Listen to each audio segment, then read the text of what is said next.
Hello friends, आज आपण मानक पई मो आलू बेसन रो गोटी रेसिपी नहीं की आसी जोटा कि बहुत जल्दी आमर तैयारी हो जाए ताहले वीडियोटी को स्किप न करी प्रथम रो शेष पर्यंत निहाती भाव में देखंतु।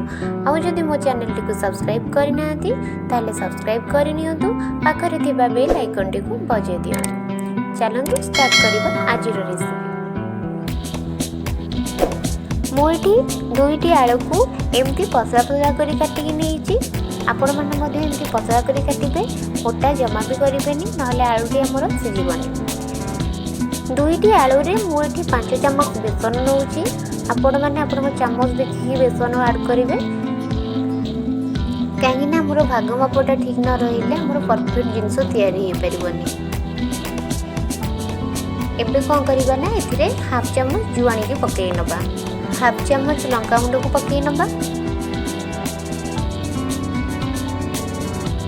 जीरा पाउडर को मध्य पकेइ नबा। एथिरे स्वाद अनुसार लूण को देई दबा। कंचा लंका मोटी गोटे काटी के रखिथिली ताको मध्य पकेइ नउची। धनिया पत्र मध्य एथिरे पकेइ दबा।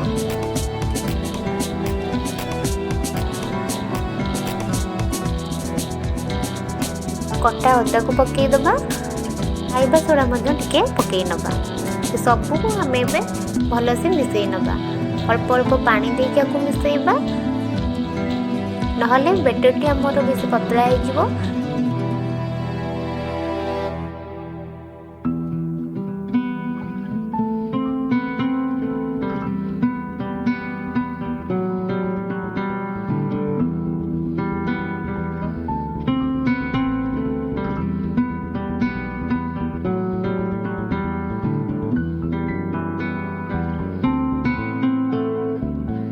देखंतु एठी बेटरटी रेडी हो गलानी।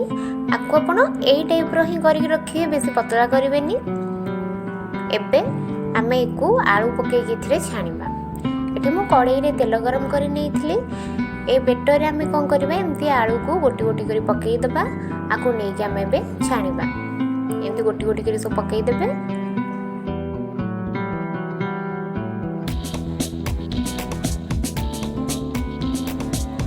आमे को लो फ्लेम रे टिके छानिबा, नले भितरे जो आलूटा दिया हिची सेटा कंचा रही जिवो एवं बाहर बेसन भागटा पोड़ी जिवो।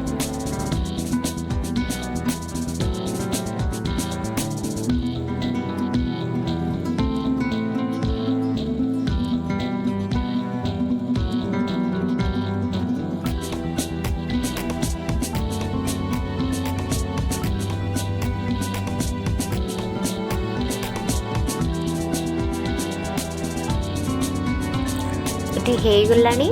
आमे एबे आकु गोटे प्लेट को काढी नबा।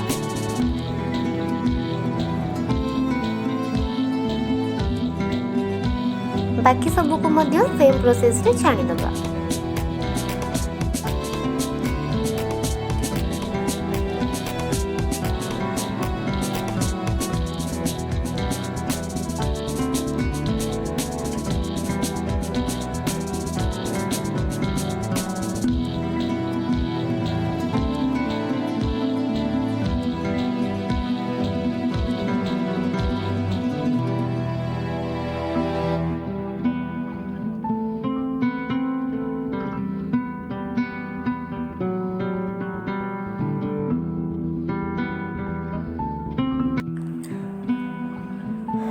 फाइनली आमर एठी रेडी हो गला आलू बेसन रो चिप्स। ए रेसिपी को आपण माने घरे थरे ट्राई करंतु आ केमिति लागिला मते कमेंट बॉक्स रे जणातु। वीडियोटी जदि आपण मानको भल लागि थाए ता लाइक करंतु, संग मानको सब मध्य शेयर करंतु।